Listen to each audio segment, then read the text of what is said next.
옆구리를 찌는 가시들은 제목으로 말씀을 전가하겠습니다.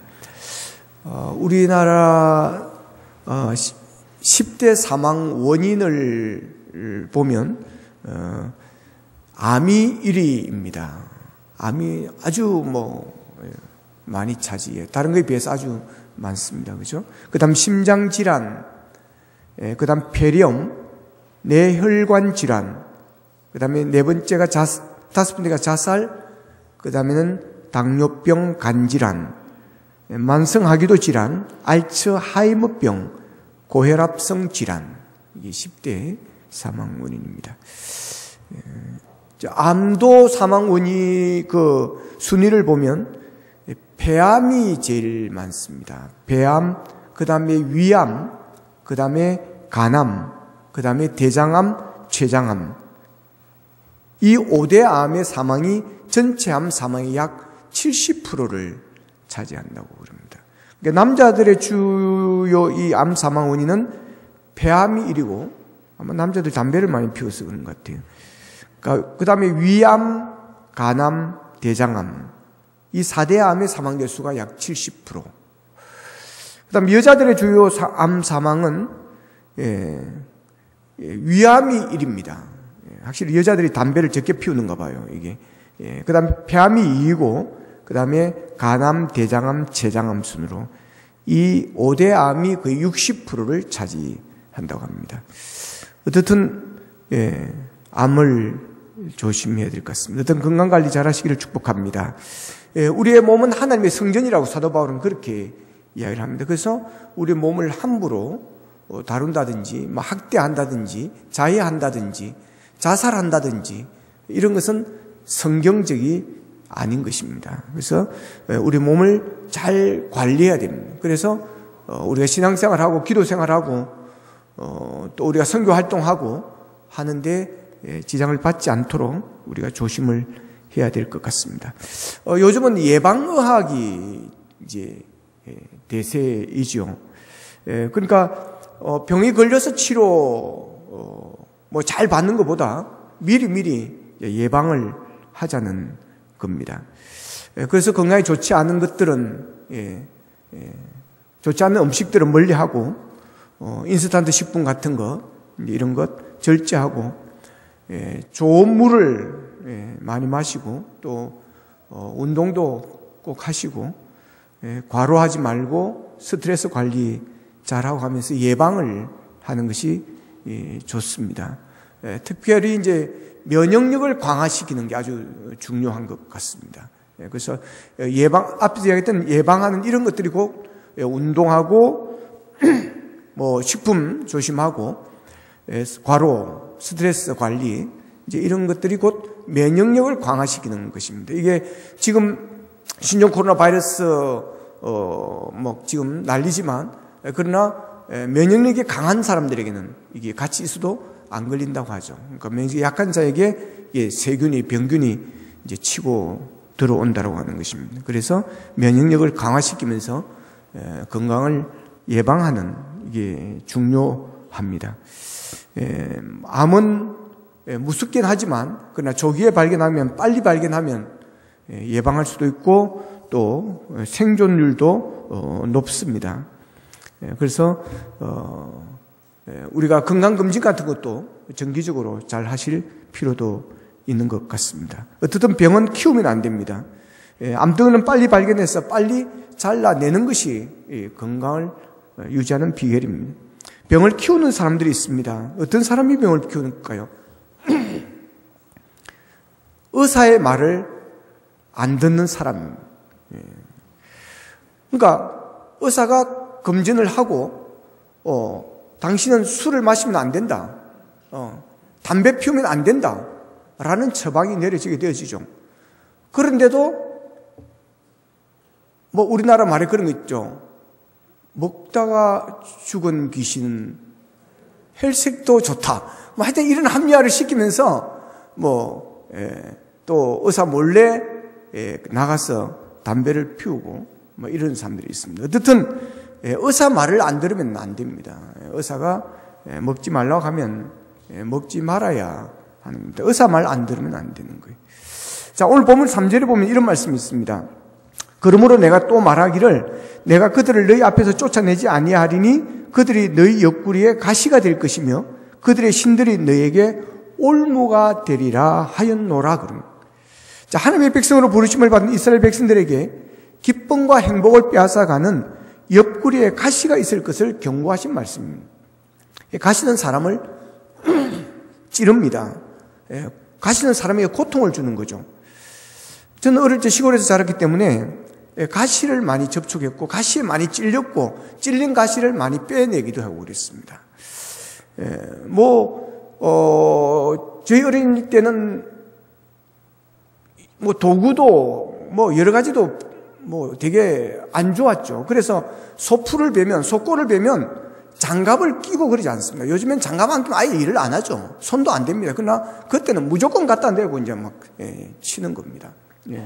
그러니까 이 풀이라는 게 풀밭만 있는 것 같은데 비다 보면은 이게 안에 가시들이 있고 막 그렇습니다. 그러면 찔린 게 빼내고 막 그러죠. 가시를 많이 찔려 봤습니다. 근데 가시가 크다고 아프고 가시가 작다고 안 아프고 그렇지 않습니다. 오히려 큰 것은 빼내기가 쉽습니다. 딱 보이거든요. 딱 이렇게 빼고 그리고 바늘로 가지고도 딱 이래가지고 딱 이래 빼면 빼집니다. 근데 이 작은 가시 보일 똥 말똥 이게 있는 것 같기도 없는 것 같은데 이게 실실 자꾸 찌르는 겁니다. 이게 진짜 골치 아픈 가시죠. 그래서 어떻든 작은 가시든 큰 가시든 가시는 안 좋은 것입니다. 산에 있는 나무 가시만 안 좋은 게 아니라 고기 가시도 안 좋습니다. 넘어가다 걸려놓으면 뼈가시 이거 위험할 수도 있고 그렇습니다. 어떻든 고통을 주는 이 가시는 없애야 됩니다. 빼내야 되는 것입니다. 들어오지 못하도록 조심을 해야 되는 거죠. 그런데 이스라엘 백성들은 이 가시를 방치했습니다. 들어오지 못하도록 막아야 하는데 이 가시를 방치를 했던 것이죠. 가시는 방치하면 안 됩니다. 자, 여러분의 삶의 기쁨과 행복을 빼앗아가는 여러분의 옆구리의 가시가 무엇입니까? 그 가시를 제거할 수 있기를 축복합니다. 그것이 나의 기쁨을 빼앗아가기 때문에 그렇습니다. 나의 행복을 빼앗아가기 때문에 그렇습니다. 자, 이스라엘 백성들이 가나안에 들어와서 쫓아내라고 한 것을, 하나님이 쫓아내라고 한 것을, 버리라고 한 것을 말을 듣지를 않았던 것이죠. 자, 그래서 이들은 하나님께서 이제 말씀을 하시는 것입니다. 2절에 보면 이런 말씀이 있죠. 너희는 이 땅의 주민과 언약을 맺지 말며 그들의 제단들을 헐라하였거늘 너희가 내 목소리를 듣지 아니하였으니 어찌하여 그리하였느냐 그럽니다. 자, 이스라엘 백성들이 출애굽에서 40년의 광야 40년의 생활을 마치고 드디어 가나안에 들어왔습니다. 여호수아의 지도 아래 이스라엘은 가나안을 원칙적으로 점령을 다 끝냈습니다. 지파별로 땅 분배도 끝이 났습니다. 이제 구체적으로 하나님의 승리를 확인하고 남은 잔당들을 진멸해버리면 끝나는 것입니다. 그런데 여호수아가 죽은 후에 바로 이 일에 실패를 하게 되었다라고 하는 거죠. 그래서 사사기 1장에 보면 정복 전쟁의 실패 이야기를 이 사사기에서는 하나하나 나타내고 있습니다. 사사기 1장 19절에서는 그들을 쫓아내지 못하였다 그랬고 사사기 1장 29절에서는 가나안 족속을 쫓아내지 못하며 그러고 있고 30절에서는 쫓아내지 못하였으므로 그리고 31절에서도 쫓아내지 못했다 그랬고 33절에서도 쫓아내지 못했다 그랬고 34절에는 오히려 아모리 사람들에게 이스라엘 백성이 쫓겨나기까지 했다고 그렇게 기록을 하고 있습니다. 자, 가나안 부족들의 철병거를 가지고 이 가나안 부족들이 어떤 강력한 철병거를 가지고 있었고 그들의 군사작전 지대는 험한 산지 요새에 있었기 때문에 실패했다. 그들은 그렇게 말합니다. 그런데 오늘 본문의 평가는 다릅니다. 이스라엘이 가나안 부족을 쫓아내지 않은 것은 결코 힘이 없어서가 아니라고 하는 것이죠. 쫓아낼 수 없었던 것이 아니라 오히려 쫓아내기 싫었고 심지어는 그들 가나안의 신들과 풍요 그리고 그들의 쾌락을 함께 즐기고 싶어 했다라고 하는 것입니다. 쫓아내지 못한 것은 능력의 문제가 아니라 신앙의 문제요 순종의 문제였다라고 하는 것입니다. 자, 이스라엘의 승리는 처음부터 군사의 수가 많고 무기가 좋고 작전이 절묘해서 얻은 것이 아니었습니다. 그들이 하나님과 함께 했느냐, 하나님께 순종했느냐, 그들에게 하나님의 백성으로서의 거룩성이 있었느냐의 문제였습니다. 그래서 하나님께서는 너희들이 불순종하여 가나안을 쫓아내지 아니하고 즐겼는데 결국 그것 때문에 실패하고 망하게 될 것이라고 지금 책망하고 있는 것입니다. 하나님도 도와주지 아니할 것이라고 하는 것입니다. 자, 그리고 그들을 너희 앞에 쫓아내지 아니하므로 그들이 너희의 옆구리에 가시가 되고 그리고 그 신들이 너희에게 올무가 되리라고 하셨습니다. 환자가 의사의 말을 듣지 않고 자기 마음대로 먹고 마시고 하다가 병을 키우는 것처럼 이스라엘 백성들이 하나님의 말씀을 듣지 않음으로 말미암아 옆구리에 가시가 생기게 되었고 올무가 만들어지게 되어졌다고 하는 것입니다. 오늘 우리의 실패 또한 어떻게 보면 복을 받는지 그 방법을 몰라서가 아니라 어떻게 하면 복을 받는지 그 방법을 몰라서가 아니라고 하는 것입니다. 할 수 있는지 없는지 능력의 문제가 아니라고 하는 거죠. 예수를 믿었으니 구원을 받았습니다. 그렇다면 회개니 충성이니 거룩이니 절전이 헌신이니 하는 이런 지질한 궁상을 뜨면서 살 게 뭐가 있는가 하는 거죠. 세상 사람들보다 하나를 가져도 더 가지고 인생을 즐겨도 좀 폼나게 즐겨보자고 하는 것입니다. 그러는 사이에 세상 사람들보다 더 세속화되어져 가고 있다고 하는 거죠. 지금 하나님의 자녀들이 죄를 자를 수 없는 것이 아니라 죄를 잘라내고 깨끗하게 살기를 싫어한다라고 하는 것입니다. 욕망을 버릴 힘이 없는 것이 아니라 오히려 그것을 즐기고 싶어 한다고 하는 것입니다. 바로 이때 하나님의 사자가 나타나 이런 이스라엘을 책망하고 저주를 합니다. 그것은 타락이다. 그것은 잘못이다라고 하는 것입니다. 가나안이 주는 죄의 즐거움을 버리고 싶지 않은 것이 이스라엘 백성들의 솔직한 심정이었다라고 하는 것입니다. 그런데 그것이 가시가 되어진다는 것입니다. 올무가 되어진다라고 하는 것입니다. 그러니 그것을 방치하면 안 된다라고 하는 것입니다. 옆구리를 찌른 가시를 무시하지 말라고 하는 것입니다. 그러면 어떻게 해야 됩니까? 본문 4절 5절에 보면 여호와의 사자가 이스라엘 모든 자손에게 이 말씀을 이르매 백성이 소리를 높여 뭐 했다 그랬죠? 운지라 그럼. 자, 그러므로 그것을 이름하여 복임이라 하고 그들이 거기서 여호와께 제사를 드렸더라 그럼. 자, 하나님의 책망과 저주를 듣고 이스라엘 백성들이 소리를 높여 울었습니다. 백성들이 얼마나 그곳에서 울었든지 그곳의 이름을 복임이라고 그렇게 부르게 되었습니다.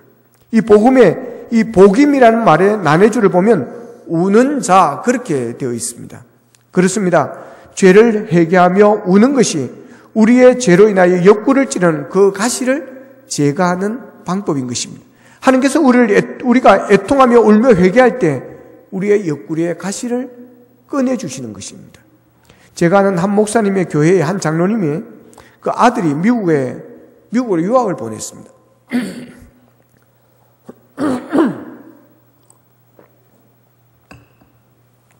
이제 유학을 가서 이제 박사 과정을 밟았습니다. 이 박사 코스는 다른 말로 박살 코스라고도 그렇게 부릅니다. 미국에서 박사학위를 마치려고 하면 돈이 뭐 한다고요? 박살납니다. 엄청난 돈이 듭니다. 두 번째는 건강이 박살이 납니다.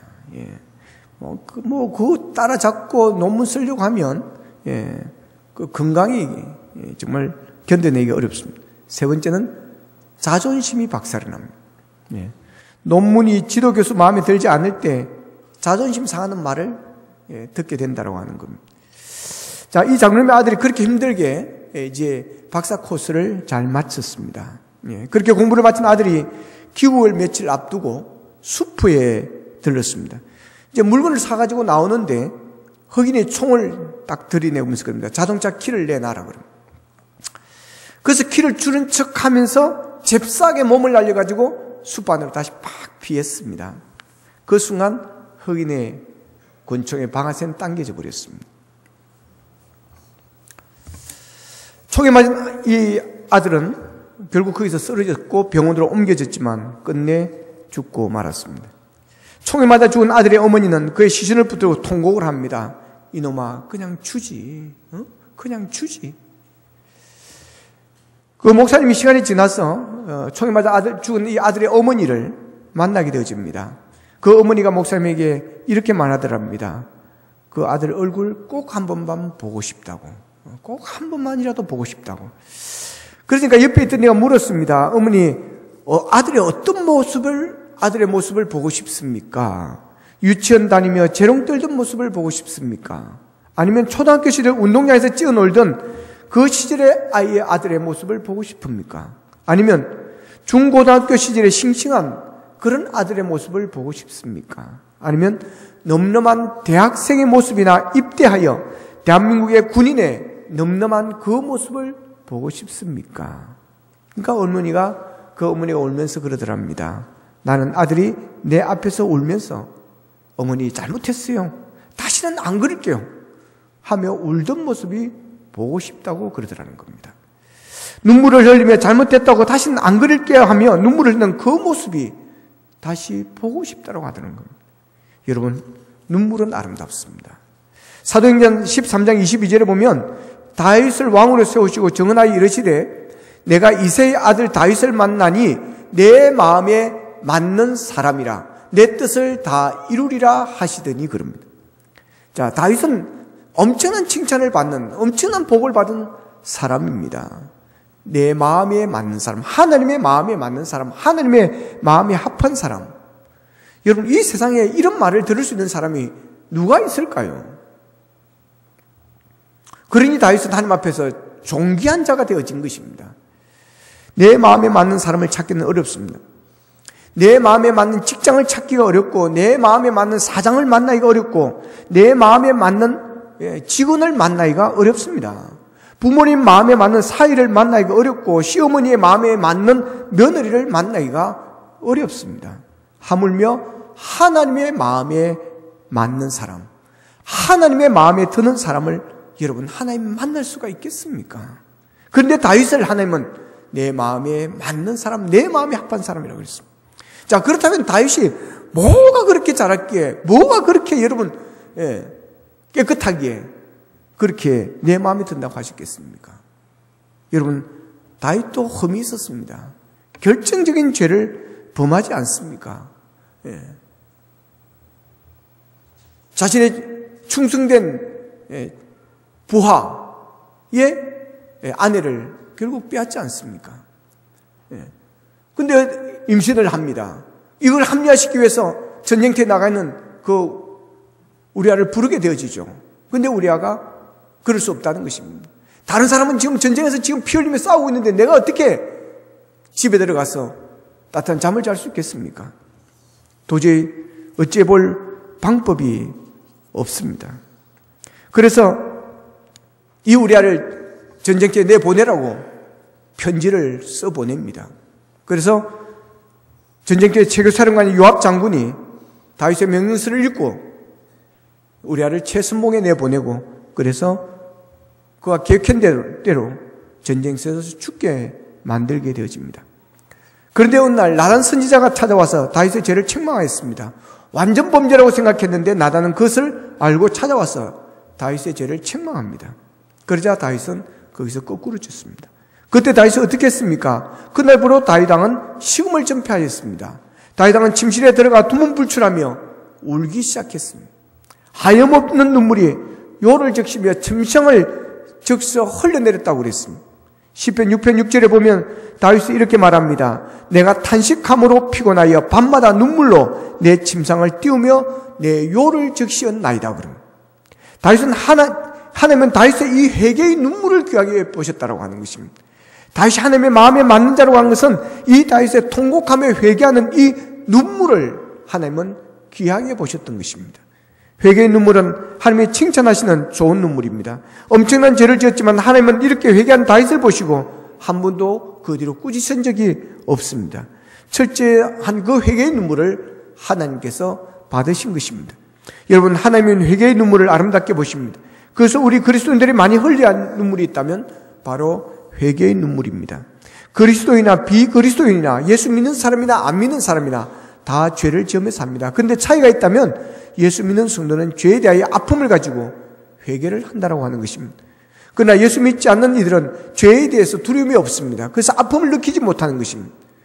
여러분, 죄에 대해서 민감할수록 더 귀한, 더 하나님을 사랑하시는 하나님의 사람인 줄로 믿으시기를 바랍니다. 하나님은 죄를 회개하면 여러분 용서하십니다. 회개하면 다 덮어주십니다.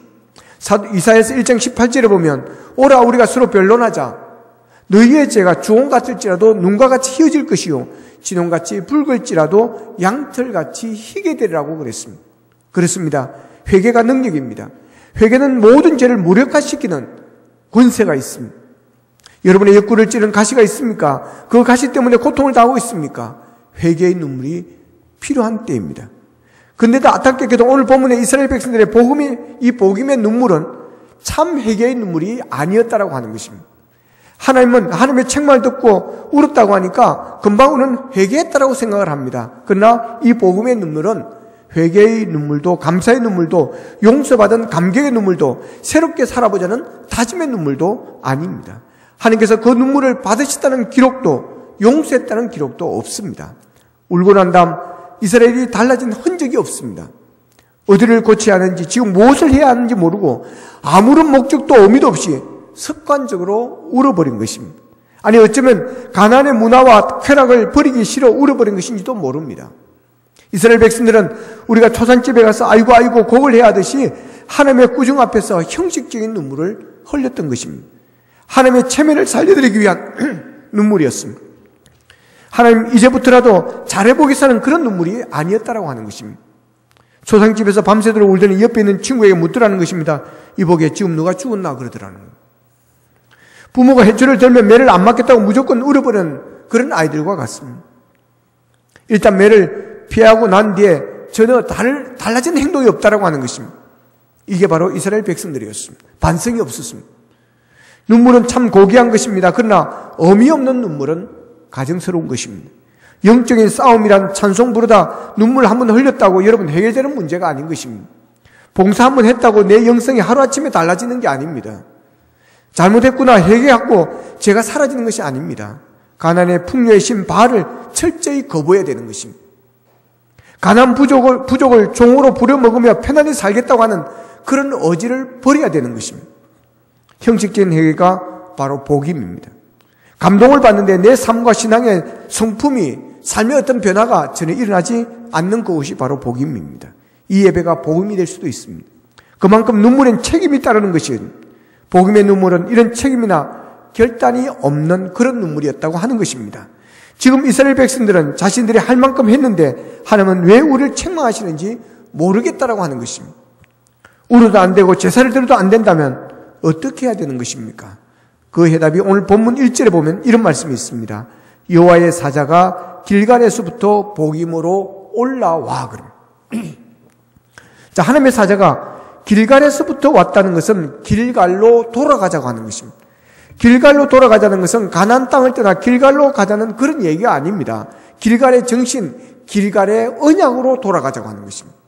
그렇습니다. 우리의 옆구리를 찌르는 고통의 가시와 울물을 제거하기 위해서는 길갈로 가야 됩니다. 길갈의 정신, 길갈의 언약으로 돌아가야 하는 것입니다. 그러면 길갈의 언약, 길갈의 정신이 무엇입니까? 그 길갈의 언약이 여호수아 5장에 기록이 되어 있습니다. 이스라엘은 지금 막 요단강을 기적적으로 건넜습니다. 요단강을 전적인 하나님의 능력과 은혜로 건넜을 때 이스라엘 사기는 하늘을 찌르고 있었습니다. 이런 추세라면 이스라엘이 가나안을 점령하는 것은 시간 문제였습니다. 파죽지세로 밀고 들어갈 참이었습니다. 한편 이스라엘 백성이 요단강을 기적적 방법으로 건넜다는 소식이 가나안 사람들에게 전해졌을 때 가나안 백성의 반응이 어땠을까요? 여호수아 5장 1절의 말씀에 보면 마음이 녹았고 이스라엘 자손들 때문에 정신을 잃었다고 그렇게 이야기하고 있습니다. 군사 전략적인 측면에서 본다면 지금이야말로 가나안 땅의 첫 성인 여리고성을 공격할 수는 적기인 것입니다. 그렇다면 여호수아가 지금 해야 할 일이 무엇이겠습니까? 적의 공격을 대비하여 교두보를 확보하거나 아니면 요단강을 건넌 여세를 몰아서 곧바로 진격하는 명령을 내리는 것입니다. 그런데 하나님께서는 전쟁을 격려하게 하시고 명령하시는 것이 아니라 엉뚱한 명령을 하고 계신다고 하는 것입니다. 여호수아서 2장 3절을 이어서 보면 그때 여호와께서 여호수아에게 이르시되 너는 부싯돌로 칼을 만들어 이스라엘 백성들에게 자손들에게 다시 할례를 행하라 하시며 여호수아가 부싯돌을 칼을 만들어 할례산에서 이스라엘 자손들에게 할례를 행하니라 그럽니다. 하나님께서 먼저 내리신 것은 점령하라는 정쟁을 선포하시는 것이 아니라 할례를 하라고 명령을 하십니다. 할례가 무엇입니까? 남자의 생식기 표피를 잘라서 하나님의 백성이 되었음을 선포하는 의식입니다. 이제 더 이상 육신적 가치나 질서로 살지 아니하고 언약의 백성으로 살겠다고 하는 그런 결단인 것입니다. 이 땅에서 하나님의 백성으로 산다는 것은 자기를 자르고 죽이는 아픔과 결단이 있어야 함을 의미하는 것입니다. 이스라엘은 지금 천신만고 때 정말 가나안 땅에 어렵게 들어왔습니다. 주위에는 온통 적들이 포진해 있습니다. 나무를 꺾어 활을 만들고 녹슨 칼을 갈고 바위에 돌창을 문지러 전의를 불태워야 할 그런 시점에서 부싯돌로 칼을 만들어 할례를 행하러 가는 것입니다. 일종의 자살 행위와 같은 그런 지금 상황인 것입니다. 하나님의 백성으로서 성민으로서 살아갈 의식을 행하는 일은 당연한 일입니다. 그러나 문제는 하필 왜 지금이냐고 하는 것입니다. 이러다가 백성들의 사이가 식어지면 어떻게 하겠습니까? 이럴 때 적더라도 쳐들어온다면 어떻게 하겠습니까? 수술을 받은 군사들은 속수무책으로 당할 수밖에 없습니다. 남성들이 움직일 수가 없게 된 상황이기 때문에 그렇습니다. 왜 하필 지금 할례를 받아야 하느냐고 하는 것입니다. 왜 하나님은 성공의 문턱에 서 있는 백성들의 엉뚱한 문제를 끄집어내서 죄를 뿌리고 있느냐는 것입니다. 그러나 오늘 여기서 하나님이 이스라엘 백성들에게 가나안 땅을 주시고 하는 목적을 분명히 알아야 됩니다. 요단강을 갈라서 기적의 방법으로 건너가신 하나님께서는 기적적으로 가나안 땅을 밟게 하신 목적을 4장 24절에서 이렇게 말합니다. 이 땅에 이는 땅의 모든 백성에게 여호수아의 손에 강하게 하신 것을 알게 하며 너희가 너희의 하나님 여호와를 항상 경외하게 하려 하심이라 그럽니다. 그렇습니다. 하나님께서 이스라엘 백성들을 인도하여서 가나안 땅에 오신 목적이 여기에 있습니다. 첫째는 하나님의 사람들로 하여금 하나님이 얼마나 위대한 분이신가를 드러내게 하신다는 것입니다. 또 하나는 하나님의 백성들이 영원토록 하나님을 경외하는 데 목적을 두었다라고 하는 것입니다. 우리가 구원받고 이 땅에 살아가는 목적이 바로 여기에 있음을 믿으시기를 축복합니다. 나를 구원하신 하나님이 얼마나 위대하신 분이신가를 보여주는 것입니다. 하나님의 자녀들이 이 땅에서 얼마나 복되게 근사하게 사는가를 보여주는 것입니다. 그러면 자를 것을 자르고 이랬을 때 하나님께서 무엇이라고 이야기를 했습니까? 여호수아서 5장 9절에 보면 여호와께서 여호수아에게 이르시되 내가 오늘 애굽의 수치를 너희에게서 떠나가게 하였다 하셨으므로 그곳 이름을 오늘까지 길갈이라 하느니라 그럽니다. 여러분, 길갈이라는 뜻이 굴러갔다라고 하는 뜻입니다. 애굽의 수치, 애굽의 가치, 애굽의 욕망들, 세상의 욕망들을 다 굴러버렸다고 하는 것입니다. 여기서 왜 하나님께서는 이스라엘 자손들이 할례를 행했을 때 애굽의 수치가 떠나갔다고 하셨는가 하는 것입니다. 무헬라지의 수치가 벗겨졌다 혹은 광야의 수치가 물러갔다 하지 아니하시고 애굽의 수치가 물러갔다고 하는 것인가 하는 것입니다. 아마도 하나님께서는 이번 할례를 행할 전까지는 이스라엘 백성들이 진정으로 애굽을 탈출한 것이 아니라고 생각하셨던 것 같습니다. 그들은 몸만 애굽에서 떠났을 뿐 마음속에는 아직도 애굽의 정신, 애굽의 노예의 근성들이 그대로 살아 있었다라고 하는 것입니다. 노예 근성을 버리기 전까지는 여전히 노예일 뿐이라고 하는 것입니다. 구원 이후의 과제는 세상 가치관을 찌르는 그런 싸움입니다. 세상의 가치에 여러분 노예가 되어 살던 그 부끄러움을 자르고 굴러내어 버려야 된다고 하는 것입니다. 그렇습니다. 우리는 사탄의 유혹을 정복할 힘을 기를 때 세상을 정복할 수가 있습니다. 세상의 가치관을 거절할 능력이 있을 때 하나님 나라의 가치와 비전을 구현할 수가 있습니다. 애굽의 수치가 물러가야 하나님의 나라의 영광이 우리에게 찾아오는 것입니다. 하나님께서 이스라엘 백성에게 길갈의 언약, 길갈의 정신으로 돌아가는 이유가 바로 거기에 있습니다. 왜 돌아가라고 하는 것입니까? 돌아오면 하나님이 지키시겠다는 것입니다. 돌아오면 하나님이 임마누엘 함께 하시겠다고 하는 것입니다. 가나안의 주인이 될 수 있도록 하나님께서 돌아오면 만들어 주시겠다고 하는 것입니다. 항상 여호수아의 주인은 이스라엘 백성의 신명기서의 주인은 하나님이심을 믿으시기를 바랍니다. 그들의 노력으로 전쟁을 이기고 점령을 해서 평화를 누리는 것이 아니라 믿음으로 하나님을 경외하는 삶을 살게 될 때 하나님께서 길갈로 돌아오면 하나님께서 함께 하시고 지키시고 주인이 될 수 있도록 만들어 주신다는 것입니다. 여러분, 우리의 옆구리를 찌는 가시를 제거하기 위해서는 복임에서 길갈로 돌아와야 됩니다. 지금 여러분이 머물고 있는 것이 복임입니까? 아니면 길갈이십니까? 세상을 놓지 못해 찔찔매고 있습니까? 아니면 하늘을 얻기에 모든 것을 다 자르고 굴러내고 있습니까?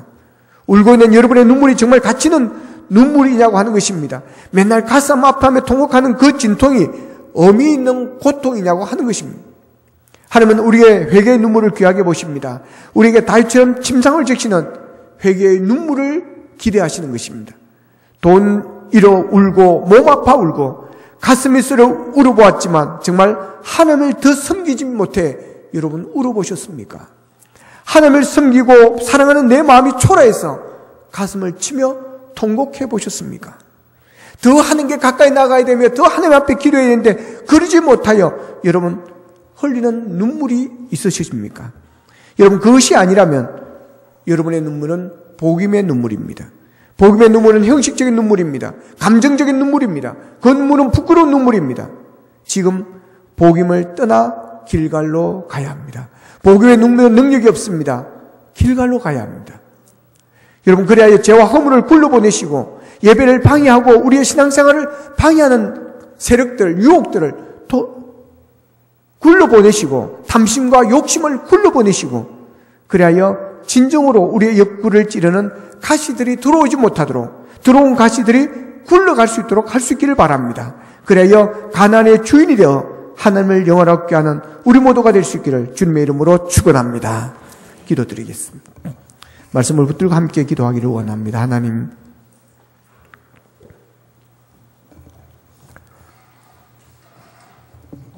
우리를 찌르는 가시들이 있습니다. 하나님, 그 가시들이 사라지기를 원합니다. 가시들이 들어오지 못하도록 우리가 예방하고 막기를 원합니다. 우리가 늘 믿음 안에 서 있기를 원합니다. 말씀에 순종하기를 원합니다. 그래야 가시가 침범하지 못하도록 올무가 들어오지 못하도록 아버지며 우리를 지킬 수 있도록 도와주시기를 원합니다. 혹 우리가 복음의 눈물이 있다면 아버지며 이제는 길갈로 돌아가기를 원합니다.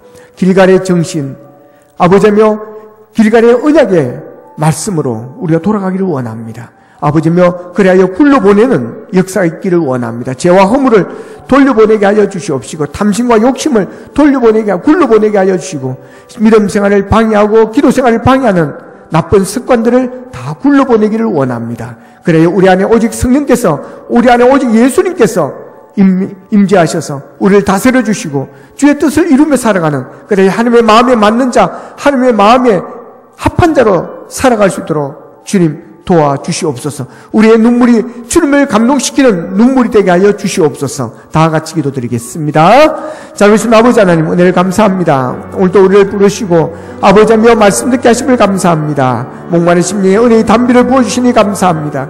하나님 아버지, 하나님 아버지.